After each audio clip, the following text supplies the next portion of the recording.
एक मुलाकात ऐसी शख्सियतों के साथ जिन्होंने दिया है अपने जीवन को एक नया मुकाम। रूबरू कराएंगे ऐसी कुछ हस्तियों के साथ एक खास शख्सियत के साथ मुलाकात जयदेव पटेल के साथ नंबर 1 इंडिया न्यूज पर। नमस्कार व्यूअर्स, मैं हूं जयदेव पटेल और आप देख रहे हैं नंबर 1 इंडिया न्यूज। आपका एक बार फिर स्वागत है एक खास शख्सियत के साथ मुलाकात प्रोग्राम में। आज हमारे साथ खास मेहमान है राजनीतिक विश्लेषक सुजाता पांडे। सुजाता पांडे जी, आपका बहुत बहुत स्वागत आज हमारे प्रोग्राम में। सुजाता पांडे जी, आपसे मेरा पहला सवाल है कि सुबह 11 बजे अरविंद केजरीवाल प्रेस कॉन्फ्रेंस करते हैं और सुझाव देते हैं कि नोटों पर लक्ष्मी गणेश की फोटो छाप दो, और थोड़ी देर के बाद सोनिया गांधी का कलावा के साथ पूरा का पूरा एक वीडियो और तस्वीर सामने आ जाती है। इन दो घटनाओं को देखते हुए क्या आपको लगता है कि गुजरात चुनाव के लिए हिंदुत्व की रेस लगी है? देखिए, हिंदुत्व और हिंदू, जिसको मैं अलग नहीं समझती हूँ, किसी भी देश में, यही नहीं, आप अमेरिका चले जाइए, वहां पे भी आपको बराक ओबामा से लेके जो बिडेन है, आपको वो बाइबल हाथ में लिए हुए उनकी तस्वीर सामने आ जाएगी। हम यहाँ पे बहुत बड़ा मसला बना देते हैं उसको। अभी तक ब्रिटेन में जो ऋषि सुनक के प्रधानमंत्री बनने में सबसे बड़ी अड़चन क्या थी कि उनका मूल निवासी कहाँ का होना, उनका हिंदू होना, ये सब चीजें बातें थी। ये बातें शायद हम यहाँ पे इंडिया में, भारत में नहीं करते हैं, क्योंकि हमको लगता है कि हमारा जो फेक स्यूडो सेक्युलरिज्म का जो हमने ताना बाना बुना हुआ है वो ध्वस्त हो जाएगा।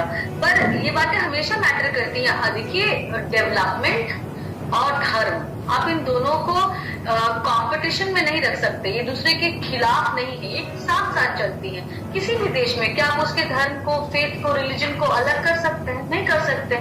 और जब यहाँ पे हिंदू मेजोरिटी है तो आप क्या उनकी सेंटिमेंट्स को अलग कर सकते हैं? एज अ वोटर भी आप समझिए कि अगर मैं एक वोटर हूँ और अगर आप मुझसे वोट मांग रहे हैं तो क्या मेरे सेंटिमेंट्स की कदर करना, मेरे धर्म की रक्षा करना, मेरे धर्म का सम्मान करना, ये सब बहुत बेसिक चीज है। मुझे लगता है ये तो बहुत बेसिक है। आप सिर्फ मुझे ये नहीं कह सकते कि मैं तुम्हें रोटी कपड़ा मकान दे दूंगा और तुम्हारी जो आइडेंटिटी है, जो तुम्हारा हेरिटेज है, जो तुम्हारी फेथ है, मैं उसकी कदर नहीं करूंगा। यही तो हुआ है कांग्रेस के साथ में। कांग्रेस का पतन होने का कारण सबसे बड़ा यही था कि कांग्रेस जो आजादी के समय में एक हिंदू पार्टी मानी गई, तभी जिन्होंने अलग पार्टी बनाई, उसका जो जैसे वो चेंज हुई, वो एंटी हिंदू हो गई। तो जैसे जैसे एंटी हिंदू होती गई वैसे वैसे सत्ता से दूर होती गई। तो ये मेरे लिए कोई बहुत आश्चर्य की बात नहीं है और होनी भी नहीं चाहिए।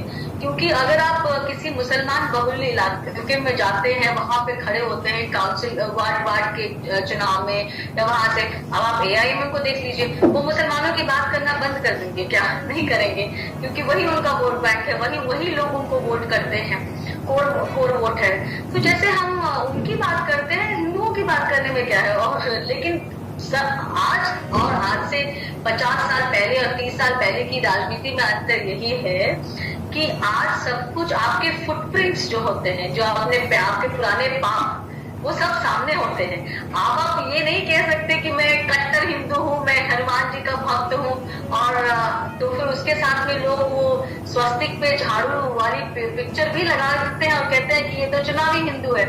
राहुल गांधी को चाहे वो कितने भी जनेऊधारी हिंदू बन गए, लेकिन क्या लोगों ने उनको स्वीकार किया? क्योंकि नहीं है, जो नहीं होता वो दिख जाता है। आज के जमाने में बहुत मुश्किल है देश की, हम अपने वोटर्स को ये समझ ले कि या तो उनकी याददाश्त कम है या फिर वो बेवकूफ है, क्योंकि दोनों ही सच नहीं है।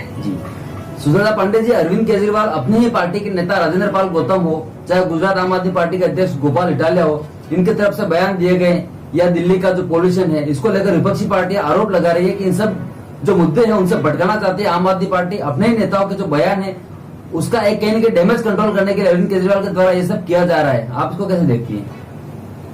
नहीं, ये तो है ही डैमेज कंट्रोल। क्योंकि देखिए, गुजरात का इलेक्शन, वहां पे गुजरात में 89.6% 7% हिंदूज हैं, तो मेजॉरिटी हिंदू है। तो वहां पे, और गुजरात वैसे भी थोड़ा धार्मिक स्टेट रहा हुआ है, जात की राजनीति होती है, पर वो इतनी प्रखर नहीं होती जितनी आपको उत्तर प्रदेश और बिहार में देखने को मिलती है। तो वहाँ की राजनीति बहुत हिंदू और अपने धर्म को लेके, डेवलपमेंट है, बिजनेस है, इंफ्रास्ट्रक्चर है, सब कुछ है, पर धर्म भी है उसके साथ में। तो वो एक फैक्टर तो वही है। और उनकी तो जगहसाई वैसे भी हो रही थी कि जिस तरह की भाषा का प्रयोग गोपाल इटालिया कर रहे थे, जिस तरह से साधु संतों पे आरोप लगा रहे थे, जिस तरह से उनके जो एक मंत्री थे वो धर्मांतरण करा रहे थे, और उसके बीच में ये चुनावी हिंदू बन रहे थे, और अभी वो जो पटाखों पे बैन लगाया, और जबकि बाकी जो त्योहार होते हैं उन पे इनके मुंह में दही जम जाती है, तो उसका तो बैकफायर होना ही था। और ये है कि तभी तो ये दुस्वप्न आया ना उनको बैठे बैठे, और वो तभी आया जब गुजरात में इलेक्शन होते हैं। ये उनको स्वप्न जो है पंजाब इलेक्शन के वक्त में नहीं आते हैं, या फिर अगर ये बंगाल में अभी नया नया पार्टी का विस्तार कर रहे हैं। मैं देखना चाहूंगी कि यहाँ पे वहां पे भी उनको ये सपना आता है कि नहीं आता है कि भाई सारे नोटों पे लक्ष्मी गणेश की फोटो होनी चाहिए। मैं देखना चाहती हूँ क्योंकि वहां पे तो 30% मुसलमान है ना वोट बैंक करने के लिए। जी सुजाता पांडे जी, आपसे मेरा क्लोजिंग क्वेश्चन है कि अरविंद केजरीवाल के बयान पर बीजेपी ने अपनी प्रतिक्रिया दी है और कहा है कि जो अयोध्या के राम मंदिर की जगह अस्पताल बनवाना चाहते थे, जो हिंदुओं को दिवाली नहीं मनाने देते हैं, जिनके अपने नेता जो है वो हिंदू विरोधी बयान देते हैं, वो अब लक्ष्मी गणेश की तस्वीर की बात कर रहे हैं। देखिए, आप बहुत सारी चीजें भूल गए। उन्होंने हनुमान मंदिर तोड़ा दिल्ली का, उन्होंने हज हाउस बनाया, उन्होंने करोड़ों रुपए की जमीन जो है वक्फ को दे दी। उसके बाद उन्होंने ये भी कहा कि हिंदुओं को चुल्लू भर पानी में डूब मरना चाहिए। बहुत सारे बयान है उनके, ऐसे एक नहीं है। वो उनकी हंसी कौन भूल सकता है। दिल्ली विधानसभा में जब हिंदुओं के नरसंहार पे जो फिल्म बनी थी कश्मीर फाइल्स, उस पर जिस तरह से हंसे, वो उनको झूठी फिल्म बताया।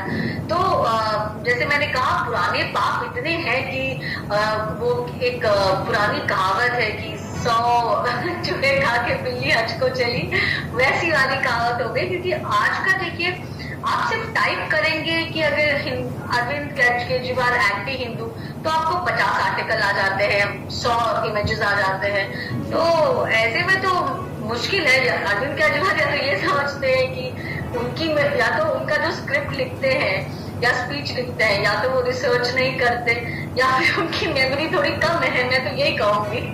जी सुजाता पांडे जी, आपने 90 मिनट के समय निकाला, उसके लिए आपको बहुत बहुत धन्यवाद।